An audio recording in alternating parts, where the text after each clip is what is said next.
Hey guys, in this video I'm going to show you how to make a working elevator in Fortnite Creative.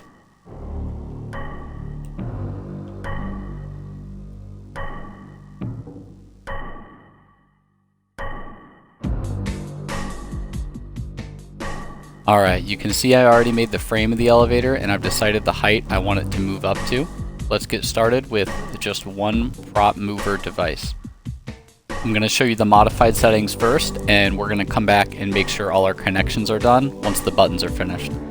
So to start off, you can do your distance, whatever you want it to be. You're going to have to tinker with this and test it in-game to make sure you get the height right and the speed right and everything for your moving elevator correct. Turn off all the damages for the props and AI and player collisions, and then make sure on prop collision behavior is set to continue. And on player collision behavior, have it on continue or push. Again, make sure prop damage on collision is set to 0 and should move at start needs to be off. Make sure the prop mover device is actually attached to the prop you want to move. You can see right here it's red and it's not attached to anything, but when I pull it down it turns green and the prop goes blue. That's how you know it's attached, then you place it. Also make sure it's pointing in the direction you want it to go. Okay, now let's do the buttons. There's going to be a total of 4 buttons, but we're going to start off with just the first one. Most of the settings are going to be the same. These are the modified settings I have for a simple button. The interact time is 0.5 seconds, the interaction text is use elevator, and I gave it an interaction radius. Alright, copy that button. This is going to be our button elevator 2. There's only a couple different settings for this one. Enabled at game start needs to be disabled. Interaction text is call elevator. Invisible during games is no. Okay, multi-select and copy both of these buttons. Bring them up here and drop off your new copies. You should have an elevator button 3 and an elevator button 4. Elevator button 3, the settings are going to be the same as elevator button 1. So the odd numbers are the same, and then the even number buttons are going to have the same settings as well. So we don't actually have to change any of the settings for these buttons anymore. Now we just need to make sure they're connected correctly. Let's go back down to our prop mover device and let's check out the functions. These are all the functions. Make sure you use the advance function instead of the start function. So go to advance when receiving from, button elevator 1 on interact, and button elevator 4 on interact. Reverse when receiving from, button elevator 3 on interact, and button elevator 2 on interact. That's it for the prop mover device. Now we need to check some more functions on our buttons. Starting with button elevator 1, our functions are going to be enable when receiving from, button elevator 3 on interact, and button elevator 2 on interact. And then disable when receiving from, button elevator 1 on interact.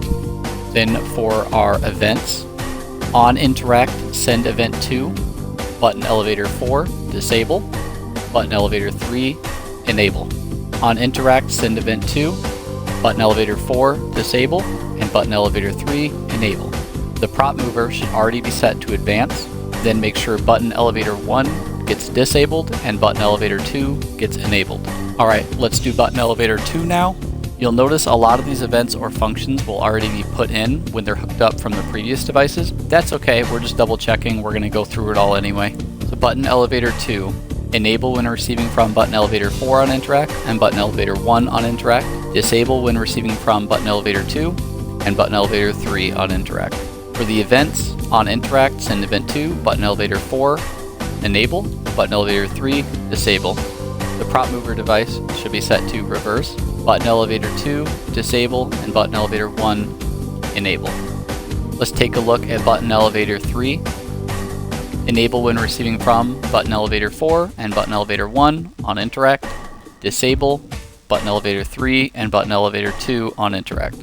On interact, send event 2, enable, button number 4, reverse the prop mover, that should already be there, button 2 disable, and button 1 enable, button 3 disable. Alright, our last button device. Enable when receiving from, button elevator 2 and elevator 3, disable when receiving from, button elevator 4 and button elevator 1. On interact, send event 2, button elevator 4 disable, the prop mover should advance, button elevator 2 and 3 enable. Alright, that's it. We're going to have a fully functioning elevator. Let's try it out. If you notice that I'm in first person mode and you want to figure out how to do that for your Fortnite Creative map, I have a tutorial on my YouTube channel that explains exactly how to do it. So here we are at the elevator. You walk in, press the button, it's going to send us up. You notice it gives us these little damage pings while we're riding up. It's very annoying. I don't know how to fix that. That's just like an issue with the prop mover device itself. There's nothing we can do about that right now. Hopefully in the future that gets fixed. The elevator brought us up, no problems. Let's hit the button and go back down.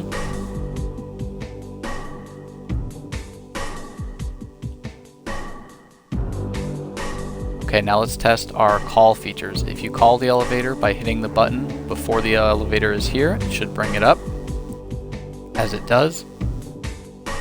Then you can hit the button and go back down. One more thing I'll mention is that you can actually move the call button wherever you want. It doesn't need to be right in front of the other button. That's just where I had it for this video. But you could have it out here so that when people called the elevator, the call button's on the outside, not on the inside. Alright, that's it for this Fortnite Creative tutorial. I hope it was easy to follow along, a little bit shorter of a video, and now you know how to make a working elevator in Fortnite Creative. If you guys have any questions, feel free to reach out in the comments and I'll try to get back to you.